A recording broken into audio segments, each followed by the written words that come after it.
हमारे एग्ज़ाम में एक प्रश्न आता है, अमीनो अम्ल क्या है, इनका वर्गीकरण कैसे किया जाता है, उदाहरण देकर समझाइए। तो अमीनो अम्लों के बारे में कह सकते हैं कि अभी हम लोगों ने देखा भी पिछले वीडियो में कि अमीनो अम्ल जो है, तो हम इसको शॉर्ट में लिख देते हैं अमीनो एसिड को इस तरह से, ठीक है। तो अमीनो अम्ल जो है वो क्या है, प्रोटीन की आधारभूत इकाई है। क्या है? प्रोटीन की आधारभूत इकाई है, ठीक है। इसको बोलते इसीलिए कहा भी जाता है कि alpha amino acids are the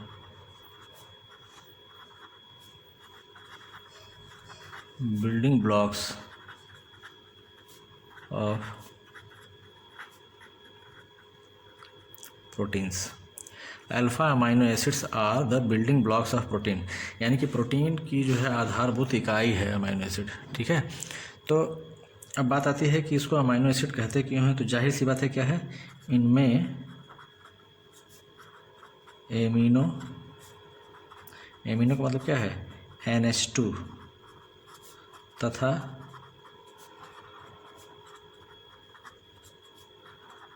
carboxyl मतलब COOH क्रियात्मक समूह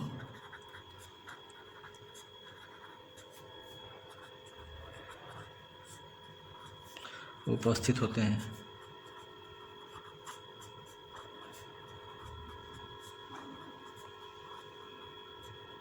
ठीक है।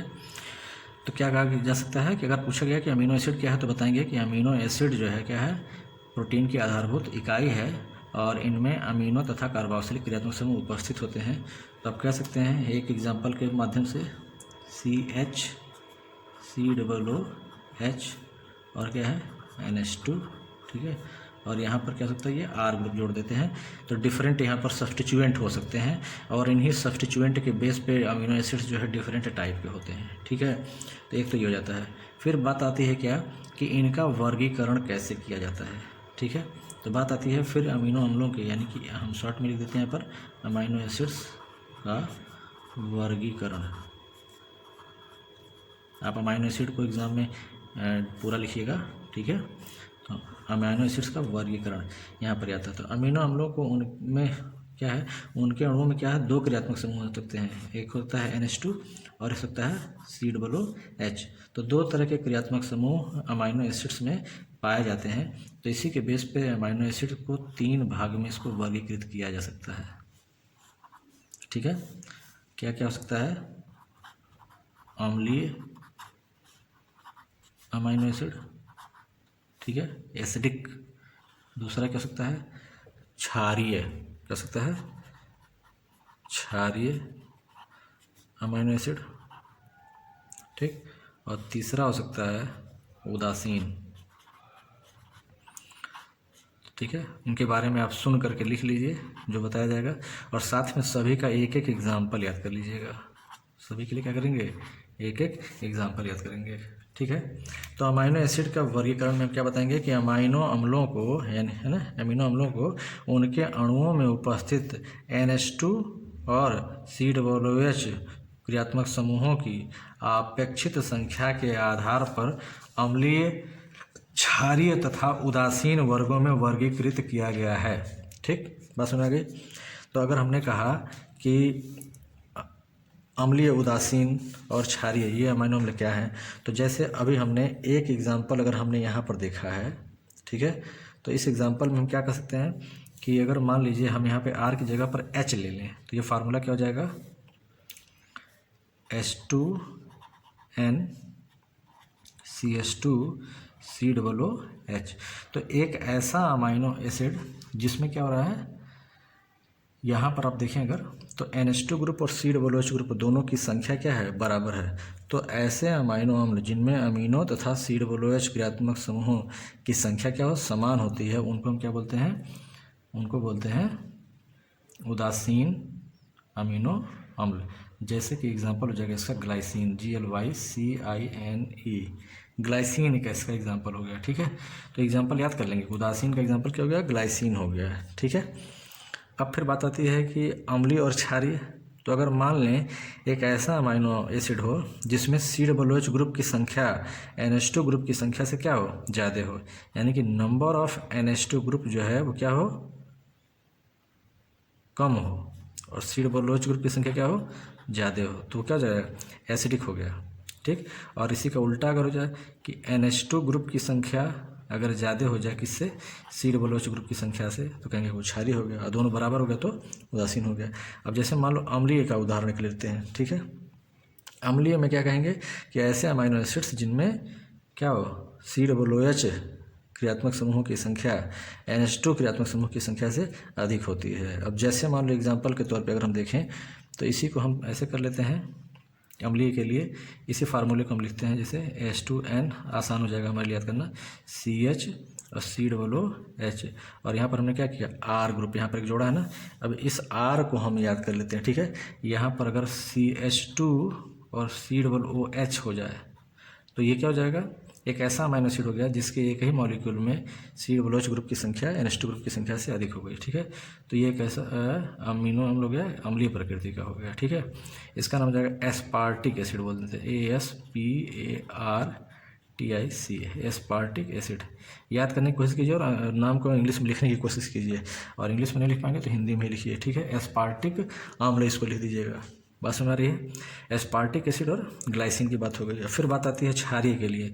तो मुझे लगता है अब आप समझ गए होंगे कि क्षारीय कैसे होगा। ठीक है, तो क्षारीय किस तरह से होगा, अगर जैसे हमने इसी को लिख लिया फिर से H2NCH COOH, और यहाँ पर मैं क्या किया, R जो है सब्स्टिट्यूट कर दिया है। ठीक है, अब इसको हम ऐसे कर दें CH2, 4 बार CH2 हो जाए। ठीक है, और उसके बाद लास्ट में क्या लग जाए, एक NH2 लग जाए, तो क्या होगा, एक ही मॉलिक्यूल में NH2 ग्रुप की संख्या ज़्यादा हो गई COOH से, तो क्षारीय प्रकृति का हो गया। ठीक है, इसको बोलेंगे लाइसिन,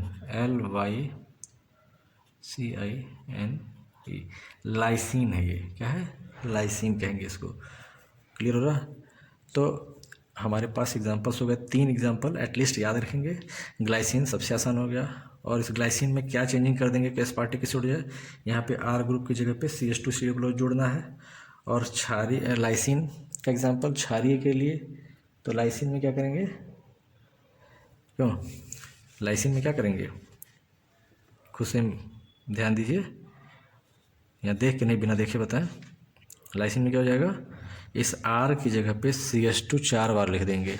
ठीक है, और CH2 4 बार लिखेंगे और NH2 ग्रुप लगा देंगे। ठीक है, S होगा ये। ठीक है, LYSINE, लाइसिन, LYSINE। तो एक एग्जाम्पल सभी के याद कर लीजिए, और लिखने की बात क्या लिखना है ये हमने बता दिया आपको। ठीक है, तो ये इतनी बात आपको लिख देनी है, इस प्रश्न का जवाब हो गया। क्लियर है।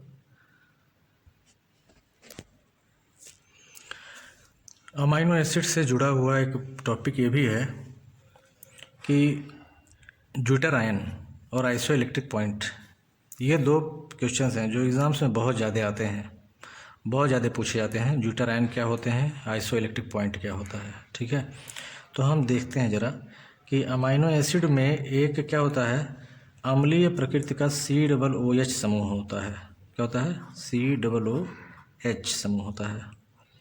और एक क्षारीय प्रकृति का क्या होता है, NH2 समूह होता है। ठीक है, और अगर हम इसके CH2 को क्या करें, या तो सब्स्टिट्यूट कर दें, एक R ग्रुप यहाँ लगा दें, इस CH कर दें इसको। ठीक है, और यहाँ पर R लगा दें, तो ये सभी के लिए लागू हो जाएगा। ठीक है, केवल ग्लाइसिन के लिए नहीं, सभी के लिए लागू हो जाएगा। अगर हमने यहाँ क्या किया, CH कर दिया, एक हाइड्रोजन की जगह पे क्या लगा दिया, R ग्रुप लगा दिया। ठीक है, तो ये सिंपल अमाइनो एसिड हो गया, अमाइनो एसिड। ठीक है, अब क्या होगा, अगर इस अमाइनो एसिड, ये जो अमाइनो एसिड है, इस अमाइनो एसिड में हम क्या देखते हैं कि अगर हम इसको एसिडिक कंडीशन में ले जाएं,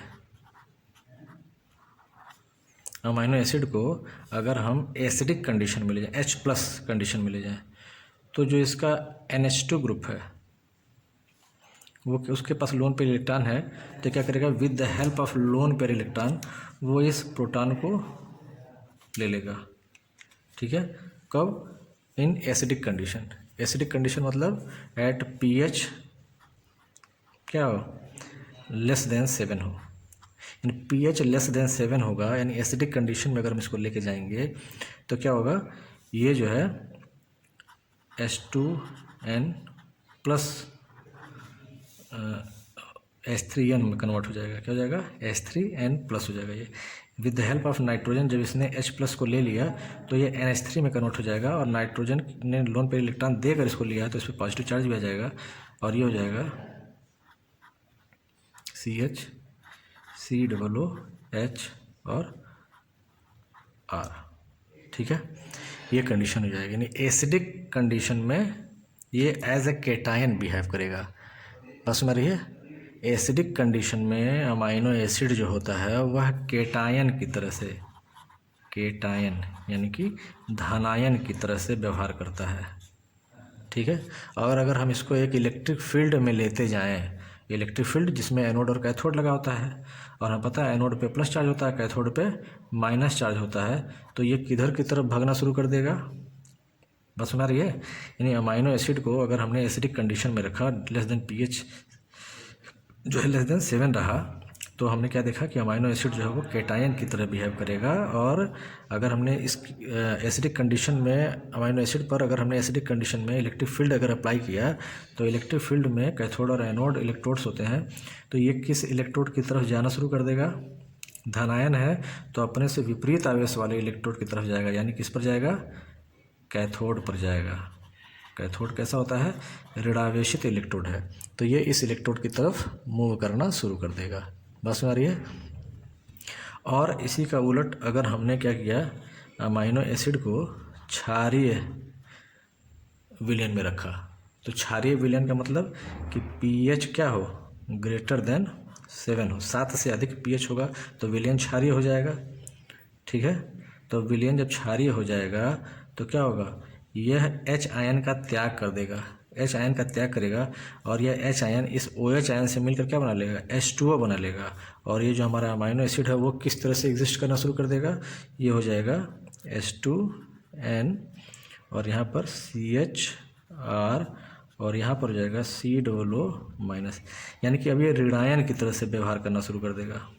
बात स्पष्ट हो रही है, यानी कि एट pH ग्रेटर देन 7, यानी क्षारीय माध्यम में जो अमाइनो एसिड है वह एक एनायन की तरह बिहेव करता है, यानी कि एनायन मतलब ऋणायन की तरह व्यवहार करता है। और अगर हम इस पर अप्लाइड इलेक्ट्रिक फील्ड अप्लाई कर दें तो यह किसकी तरफ, किस इलेक्ट्रोड की तरफ जाना शुरू कर देगा, एनोड इलेक्ट्रोड की तरफ, ANODE, एनोड इलेक्ट्रोड की तरफ जाना शुरू करेगा, जो कि एक धन इलेक्ट्रोड है। बात स्पष्ट हो रही है।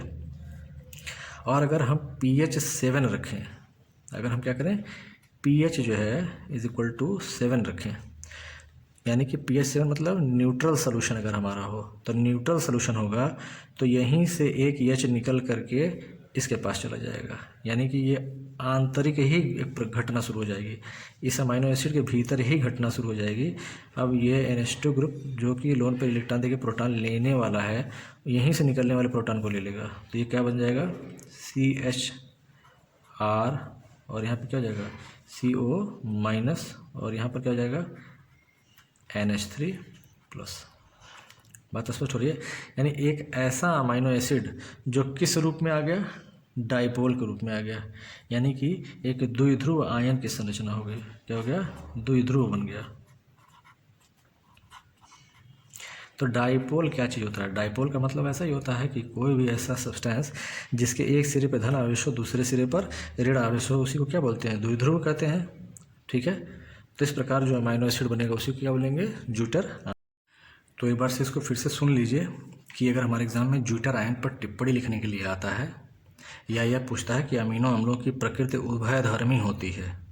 उभयधर्मी मतलब कि एक अमाइनो एसिड जो है वो एसिड की तरह भी बिहेव कर रहा है और बेस की तरह भी बिहेव कर रहा है। अगर हम ध्यान से देखें तो एक ही अमाइनो एसिड में यह ग्रुप जो है बेस की तरह बिहेव कर रहा है, लोन पर इलेक्ट्रॉन देकर प्रोटॉन ले रहा है, और ये प्रोटॉन का त्याग करके एसिड बन जा रहा है। तो जब एक ही अमाइनो एसिड एसिड की तरह भी बिहेव करे और बेस की तरह भी बिहेव करे तो इसकी प्रकृति को क्या बोलेंगे, उभयधर्मी प्रकृति बोलेंगे। तो ये स्ट्रक्चर हम ये वाला बना करके दिखा देंगे एग्जाम में। ठीक है, और अगर पूछता है ज्यूटारायन क्या चीज़ होता है तो हम बताएंगे इस चीज़ को। यह भी पूछता है कि एसिडिक सोल्यूशन में अमाइनो एसिड जो होता है वो एसिडिक सोल्यूशन में किस इलेक्ट्रोड की तरफ मूव करता है। तो एसिडिक कंडीशन में अमाइनो एसिड कैथोड की तरफ मूव करता है, क्योंकि एसिडिक कंडीशन में अमाइनो एसिड जो है वो धनायन की तरफ व्यवहार करता है। इसी प्रकार से बेसिक सोल्यूशन में, क्षारीय सोल्यूशन में अमाइनो एसिड एनोड की तरफ जाता है, क्योंकि बेसिक कंडीशन में यह एक ऋणायन की तरह बिहेव करता है। ठीक है, फिर बात आई जब ज्यूटारायन की, तो बोलेंगे कि अमाइनो एसिड में एक COOH ग्रुप होता है तथा एक NH2 ग्रुप होता है। ठीक है, COOH ग्रुप अम्लीय ग्रुप है, NH2 ग्रुप क्षारीय ग्रुप है। उदासीन विलयन में यानी कि एट pH 7 का मतलब कैसा है, विलयन कैसा है, उदासीन विलयन में, यहाँ लिख देता हूँ मैं, उदासीन विलयन में। ठीक है, तो क्या बोलेंगे हम कि उदासीन विलयन में कार्बोक्सिल समूह और NH2 समूह, दोनों समूह आयनित अवस्था में रहते हैं, दोनों ही आयनित अवस्था में, यानी कि यहाँ से COO और यहाँ पे NH3+। तो कार्बोक्सिल समूह एक प्रोटॉन देकर कार्बोक्सिलेट आयन बनाता है, जबकि अमीनो समूह एक प्रोटॉन ग्रहण करके NH3+ आयन बनाता है। इस प्रकार अमीनो अम्ल एक द्विध्रुव आयन की संरचना बना लेते हैं। इसी द्विध्रुव आयन की संरचना को ही क्या कहते हैं, ज्यूटारायन कहते हैं। क्या बोलेंगे इसको, इसी द्विध्रुव आयन की संरचना को हम बोलते हैं ज्यूटर आयन। तो अगर ज्यूटर आयन पूछता है तो हम इस चीज़ को बना देंगे। तो यहाँ पर इस डायग्राम में कई क्वेश्चंस के जवाब मिले हैं आपको। ठीक है, तो इसको ध्यानपूर्वक से नोट कर लेंगे। बात स्पष्ट हो रही है। और वह pH मान जिस पर कोई अमाइनो एसिड ज्यूटर आयन के फॉर्म में उपस्थित रहता है उसे हम आइसोइलेक्ट्रिक पॉइंट कहते हैं। ठीक है, यानी कि आइसोइलेक्ट्रिक पॉइंट जो है वह pH मान है जिस पर कोई अमाइनो एसिड ज्यूटर आयन के फॉर्म में रहता है। तो हम लोगों ने देखा है कि जो अमाइनो एसिड होता है वो 3 तरह का होता है। एक होता है बेसिक, एक होता है एसिडिक और एक होता है न्यूट्रल। और हमने इन सभी के एग्जाम्पल्स भी देखे थे। जैसे बेसिक अमाइनो एसिड का एग्जाम्पल हमने देखा था लाइसिन, एसिडिक का हमने एग्जाम्पल देखा था एस्पार्टिक एसिड, और न्यूट्रल अमाइनो एसिड का एग्जाम्पल हमने देखा था ग्लाइसिन। तो यह बात हमें याद कर लेना चाहिए कि जो न्यूट्रल अमाइनो एसिड्स होते हैं, जो न्यूट्रल अमाइनो एसिड्स होते हैं जिनमें NH2 और COOH ग्रुप की संख्या बराबर होती है, उनमें जो आइसोइलेक्ट्रिक पॉइंट है वह 7 से थोड़ा सा कम होता है, यानी कि स्लाइटली लेस देन 7। ठीक है, 7 से थोड़ा सा कम जो वैल्यू आती है वो यही आती है न्यूट्रल अमाइनो एसिड्स के लिए। जैसे ग्लाइसिन है तो ग्लाइसिन के लिए एग्जैक्टली जो आइसोइलेक्ट्रिक पॉइंट है वो 6.1, pH जो है 6.1 पर ग्लाइसिन जो है आइसोइलेक्ट्रिक पॉइंट जो इसका 6.1 है, इस पर ग्लाइसिन जो है वो ज्यूटर आयन के फॉर्म में एग्जिस्ट करता है। जैसे एसिडिक अमाइनो एसिड्स जो होते हैं, एसिडिक अमाइनो एसिड्स जो होते हैं इनका जो आइसोइलेक्ट्रिक पॉइंट होता है वह pH मान 3 से लेकर 5.4 के बीच में आता है। जैसे इसका एग्जांपल अगर हम देखें एस्पार्टिक एसिड है तो इसका जो आइसोइलेक्ट्रिक पॉइंट है वो pH वैल्यू 3.0 पर आता है। ठीक है, इसी तरह से बेसिक के केस में जो आइसोइलेक्ट्रिक पॉइंट है वो हमें मिलता है 7.6 से 10.8 pH के बीच में। ठीक है, जैसे अगर लाइसिन को अगर हम एक एग्जांपल मान लेते हैं तो लाइसिन के केस में ये वैल्यू 9.7 पर आती है। ठीक है, यानी कि कोई भी अमाइनो एसिड है वह ज्यूटर आयन के फॉर्म में एग्जिस्ट करता है बट किसी पर्टिकुलर pH वैल्यू पर। ठीक है, कोई भी अमाइनो एसिड ज्यूटर आयन के फॉर्म में एग्जिस्ट करता है एट अ पर्टिकुलर pH, किसी एक pH मान पे, और जिस pH मान पर यह ज्यूटर आयन के फॉर्म में एग्जिस्ट करता है उस pH मान को हम आइसोइलेक्ट्रिक पॉइंट कहते हैं। बात क्लियर हो रही है। यानी कि जैसे अगर न्यूट्रल अमाइनो एसिड के केस में देखें तो जो आइसोइलेक्ट्रिक पॉइंट है वह एग्जैक्टली 7 ना होकर के क्या होता है, थोड़ा सा 7 से हमेशा कम ही आता है। जैसे हमने न्यूट्रल के केस में एक एग्जांपल देखा था ग्लाइसिन, उस केस में जो pH मान है 6.1 यही इसका आइसोइलेक्ट्रिक पॉइंट है। मतलब at pH 6.1 glycine exist in zwitter ion form. ठीक ठीक है। इसी तरह से अगर हमारा एसिडिक अमाइनो एसिड है जिसमें COOH की संख्या NH2 ग्रुप की संख्या से ज़्यादा है, उनके केस में क्या होता है, जो pH मान 3 से 5.4 के बीच में आइसोलेटिव पॉइंट मिलता है। जैसे इसका एग्जांपल हमने देखा था एस्पार्टिक एसिड। तो एस्पार्टिक एसिड के केस में जो pH 3 है, 3 pH पर एस्पार्टिक एसिड ज्यूटर आयन के फॉर्म में एग्जिस्ट करता है। इसी तरह से बेसिक अमाइनो एसिड्स अगर हैं जिसमें NH2 ग्रुप की संख्या COOH से ज़्यादा है, उनके केस में देखा गया कि आइसोइलेक्ट्रिक पॉइंट जो है वह pH मान 7.6 से 10.8 के बीच में मिलता है। जिसका एग्जांपल हमने देखा था लाइसिन। तो लाइसिन के केस में pH मान 9.7 पर लाइसिन जो है वो ज्यूटर आयन के फॉर्म में एग्जिस्ट करता है। तो ये हमें कुछ एग्जांपल वैसे याद कर लेने चाहिए। ये हमारे बोर्ड परीक्षा में तो नहीं, बट कॉम्पिटिटिव एग्जाम्स वगैरह के लिए काफ़ी इंपॉर्टेंट भी होता है और बोर्ड परीक्षा में आ भी सकता है, इसकी संभावना रहती है।